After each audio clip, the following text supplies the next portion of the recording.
Assalamualaikum warahmatullahi wabarakatuh. Selamat siang anak-anakku sekalian yang Bapak cintai dan Bapak banggakan. Untuk mengawali proses pembelajaran kita pada siang ini, mari kita awali dengan bersama-sama membacakan basmalah. Bismillahirrahmanirrahim. Selanjutnya, untuk mata pelajaran fikih kali ini kita akan bersama-sama membahas, mengkaji dan mempelajari tentang seputar zina, yang mana kita tahu bahwa zina adalah salah satu dari jenis jinayah hudud atau kejahatan yang sudah ditentukan dalam Al-Quran dan Al-Hadis hukuman atau iqobnya. Kaitannya dengan masalah zina yang akan kita bahas pada kesempatan kali ini. Yang pertama adalah tentang pengertian zina. Nanti kita akan kenalkan apa itu zina. Yang kedua, status hukum zina. Dan yang ketiga adalah dasar penetapan hukum zina. Sementara yang keempat adalah macam-macam zina beserta hadnya. Dan yang terakhir adalah hikmah diharamkannya zina. Baik, anak-anakku sekalian yang Bapak cintai dan Bapak banggakan, sekali lagi Bapak ingin bertanya, sehat semuanya? Alhamdulillah. Semangat ya. Semangat, alhamdulillah. Baik, yang pertama yang akan kita bahas adalah tentang pengertian zina. Namun sebelum Bapak bahas tentang apa itu zina menurut istilah, Bapak ingin menyampaikan ada kata yang sering kita ungkapkan untuk mengistilahkan zina, namun dalam sisi pelafalannya kadang salah. Dan tentunya kalau salah pelafalan itu akan melahirkan makna yang salah pula. Kita sering melafalkan kata zina dengan kata zina. Zai, ya, nun, dan tak marbutoh. Nah, pelafalan kata zina dengan zina itu pelafalan yang akan melahirkan makna yang berbeda. Kalau zina menggunakan marbutoh di akhir lafadznya itu berarti hiasan. Nah, yang kita akan bahas itu tentang zina, za, nun, alif. Baik, apa yang dimaksud dengan zina? Ada yang sudah tahu? Baik, syukur kalau sudah ada yang tahu. Nah, untuk lebih jelasnya kita bahas apa itu zina. Az-zina huwa ilajuz dzakari bi farjin mahramin li ainihi khalin minasyubuhati mustahi taub'an. Zina menurut istilah adalah masuknya kelamin laki-laki ke dalam farji perempuan yang terlarang karena li'aini, karena zatnya, khalin minasyubuhati, serta tidak ada unsur subhat, tidak ada unsur kekeliruan, mustahi toba'an, dan disenangi menurut tabiatnya. Kita bisa saja memaknai zina itu secara singkat adalah hubungan seksual laki-laki dan perempuan tanpa adanya ikatan pernikahan yang sah menurut agama. Nah, pada pengertian zina tersebut ada yang bisa kita garis bawahi. Yang pertama adalah ilajuz dzakari bi farji. Jadi hubungan seksual laki-laki dan perempuan. Jadi jika ada yang melakukan hubungan seksual laki-laki dengan laki-laki atau perempuan dengan perempuan, itu istilahnya bukan zina, tapi ada istilah lain. Yang kedua masih ilajuz dzakari bi farji. yakni masuknya kelamin laki-laki ke dalam farji perempuan. Bagaimana kalau hubungan seksual dengan cara memasukkan kelamin laki-laki ke arah belakang atau dubur seorang perempuan? Apakah itu zina atau bukan? Kalau kita melihat pengertian barusan, maka itu tidak termasuk zina, tapi punya istilah khusus atau istilah lainnya. Ini yang sering kita kenal dengan istilah liwat. Nah, itu yang perlu digarisbawahi pada pengertian tentang zina. Jadi kalau kita simpulkan secara praktis bahwa zina itu adalah hubungan seksual laki-laki dan perempuan tanpa ada ikatan pernikahan yang sah menurut agama. Kemudian bagaimana kalau ada yang bertanya, bagaimana jika ada orang yang melakukan hubungan seksual di luar nikah namun menggunakan alat pelindung atau alat kontrasepsi? Itu kan tidak berhubungan langsung atau tidak bertemu langsung antara kelamin laki-laki dan kelamin perempuan. Nah, dalam hal ini para ulama menjawab, wa ya'tabirul wat'u zina walau kana hunaka hailun bainal dzakari wal farji madama hadzal hailu khafifan la yamna'ul hissu wal ladah. Termasuk tindakan perzinahan walaupun dilakukan dengan memakai pengaman atau penghalang seperti alat kontrasepsi. Nah, selanjutnya kita masuk dalam bahasan bagaimana hukum dan dasar hukum tentang zina. Para ulama sepakat, ijtama'al ulama, sepakatlah para ulama bahwa hukum zina itu haram. Bahkan bukan hanya sebatas haram, tapi termasuk dosa besar. Kan tidak semua perbuatan haram itu dosa besar, ya.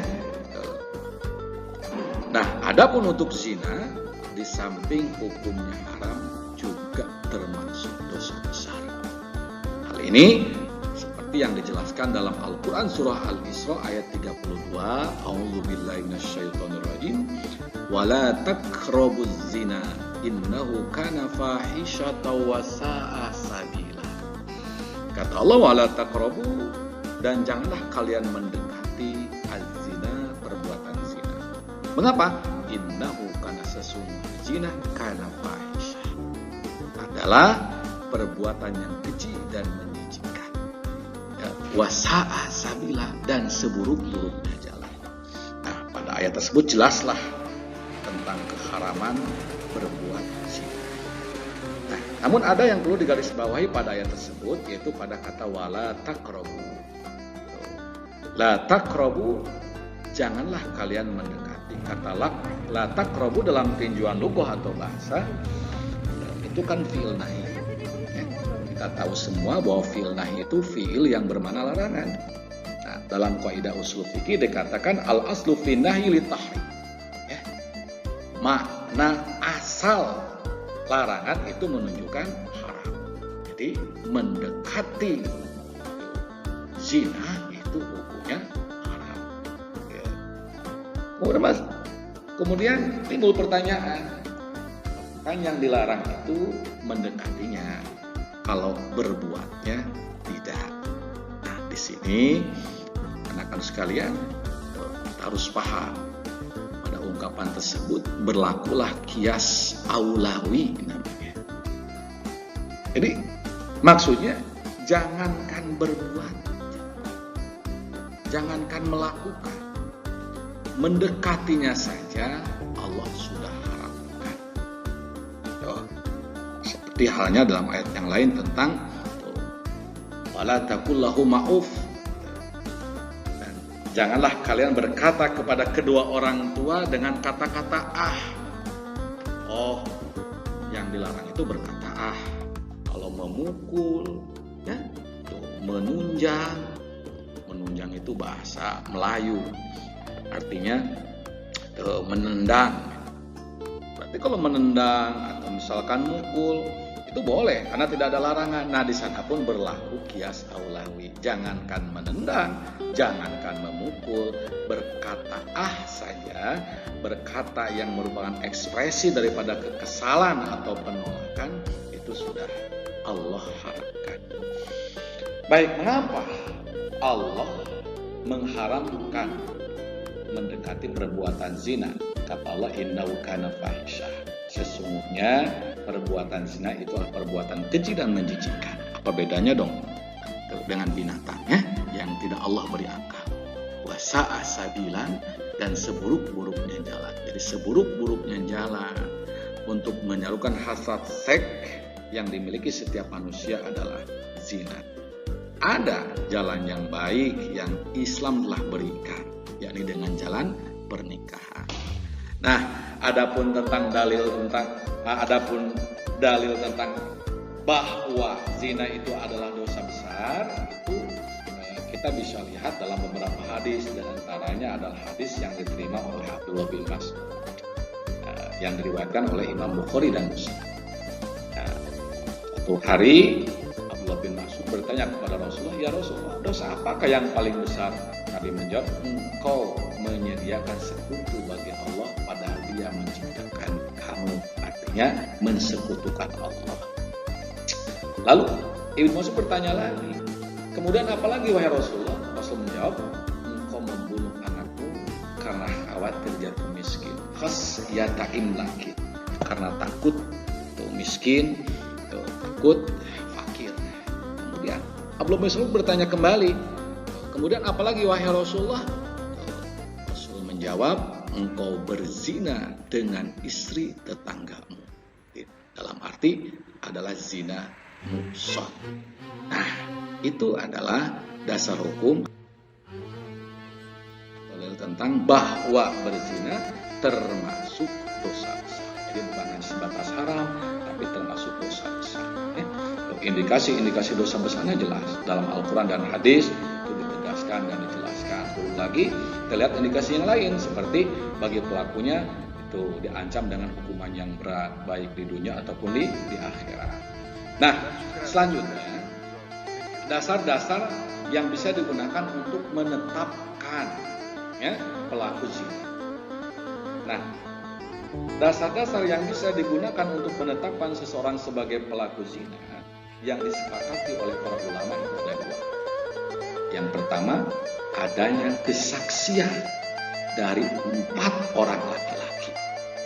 Ya, misalkan ada 4 orang laki-laki dan juga si laki-laki ini keempat adalah laki-laki yang baik, yang adil, memberikan kesaksian bahwa si A berzina, si B berzina.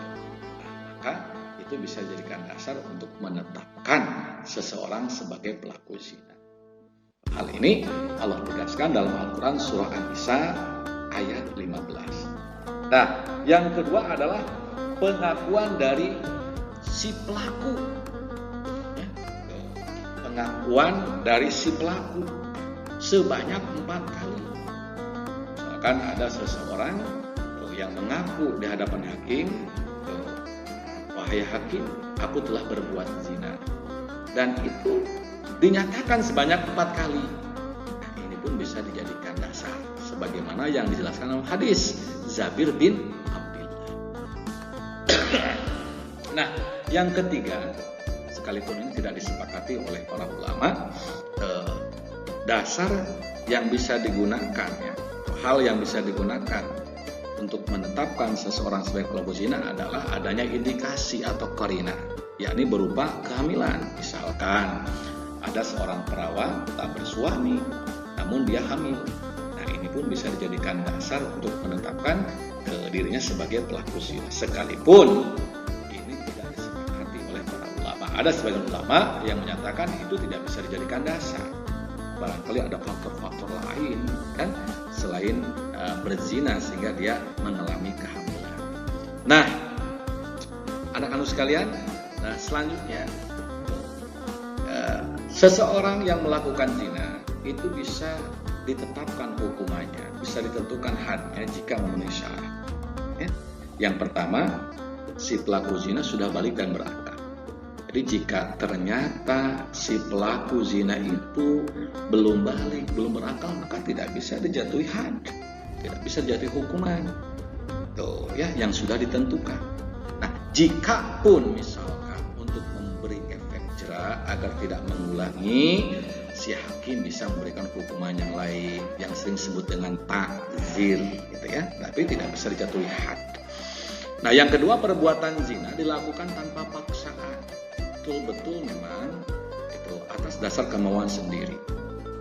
Dan yang ketiga, pelaku zina mengetahui bahwa konsekuensi dari perbuatan zina adalah had. Jadi bagi orang yang misalkan tidak tahu konsekuensinya atau tidak tahu bahwa zina itu haram, maka tidak bisa dikenai had.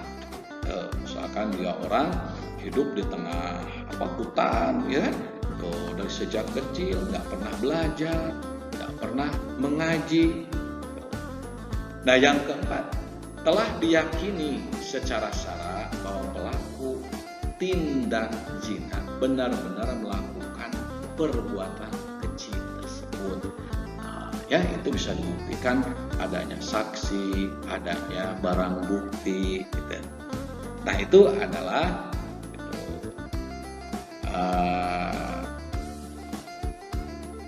syarat-syarat berlakunya had zina. Nah, kemudian kita masuk dalam bahasan tentang macam-macam zina beserta hadnya. Tentunya adik-adik masih semangat ya untuk mengkaji tentang ini, ya, harus lebih semangat dong.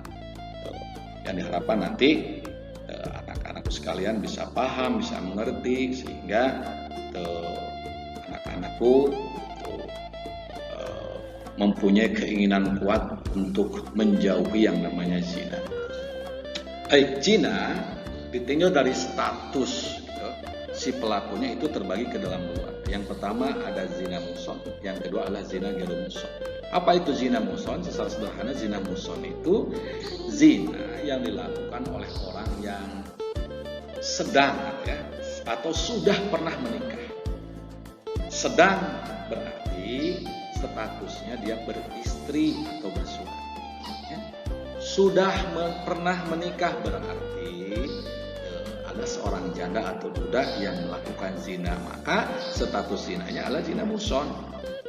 Nah, untuk had atau ketentuan hukuman bagi pelaku zina muhson ini adalah rajam.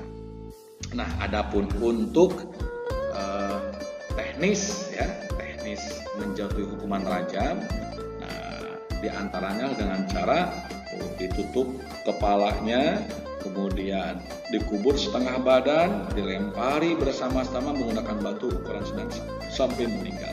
Sebegitu beratnya ya, hukuman bagi pelaku zina muhson, dan ini pernah terjadi pada masa Rasulullah Shallallahu Alaihi Wasallam.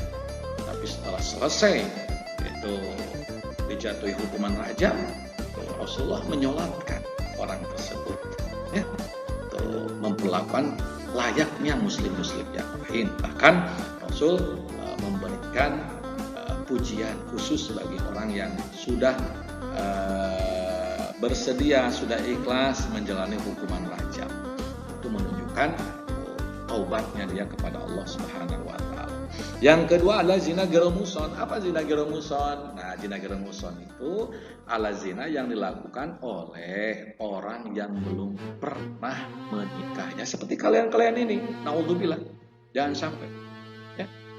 Yang masih statusnya jejaka, yang masih statusnya perawan, kemudian berbuat zina misalkan, maka itu namanya zina ghairu muhson. Nah, adapun had, ya, atau hukuman bagi pelaku zina muhson, zina ghairu muhson, jika statusnya adalah orang merdeka, maka hadnya dicambuk, dijilid sebanyak 100 kali.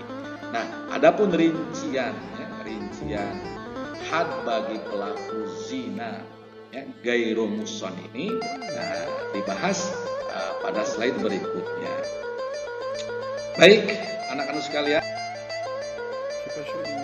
Nah, untuk had atau ketentuan hukuman bagi pelaku zina ghairu muhson, ini para ulama berbeda pendapat.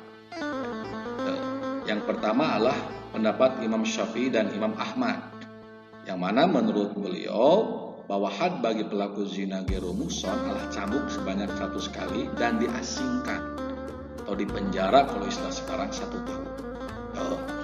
Terus yang kedua, Imam Abu Hanifah berpendapat bahwa had bagi pelaku zina ghairu muhsan hanya dicambuk sebanyak 100 kali.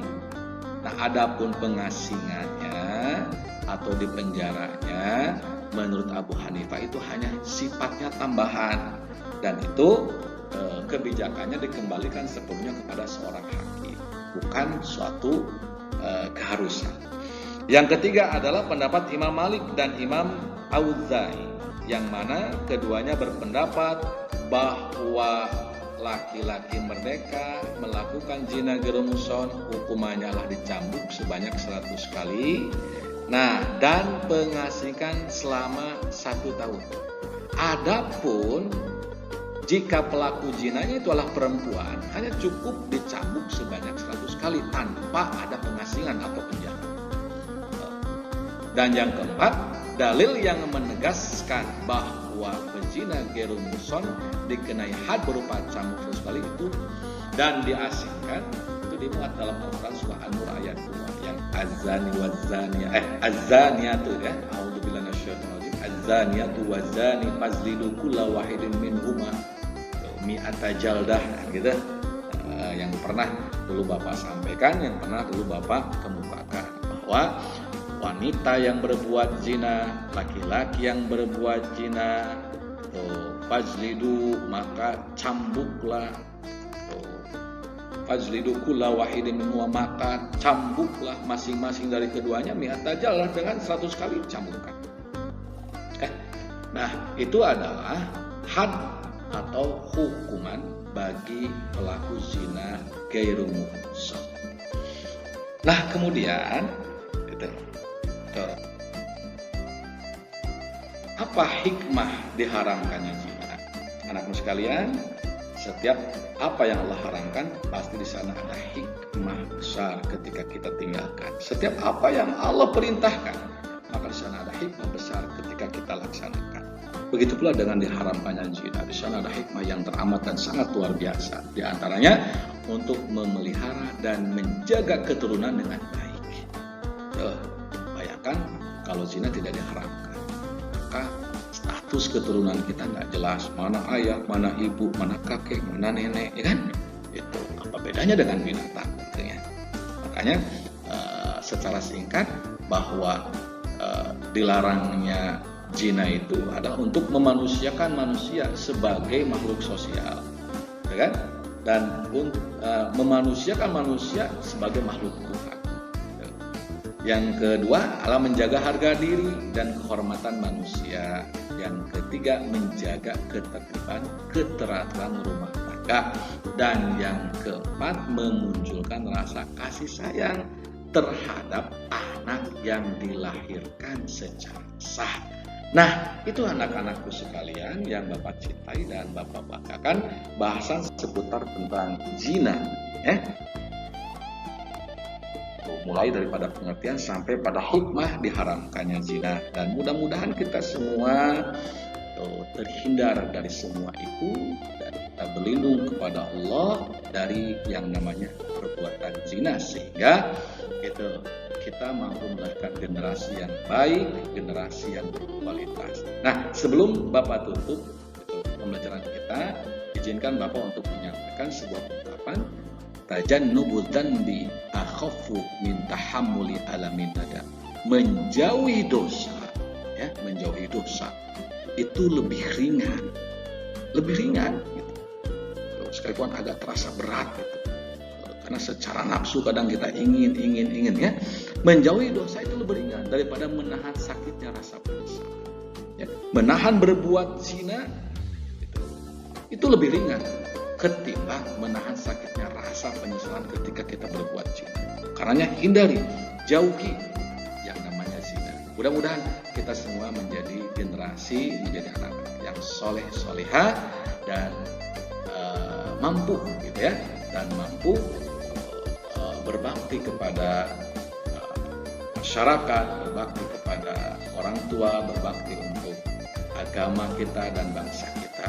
Bapak tutup pembicaraan kita pada siang ini dengan pembacaan hamdalah dan doa kafaratul majlis. Subhanakallahumma wa bihamdika asyhadu an la ilaha illa anta astaghfiruka wa atubu ilaik. Alhamdulillahirabbil alamin. Mohon maaf jika ada kekurangan. Assalamualaikum warahmatullahi wabarakatuh.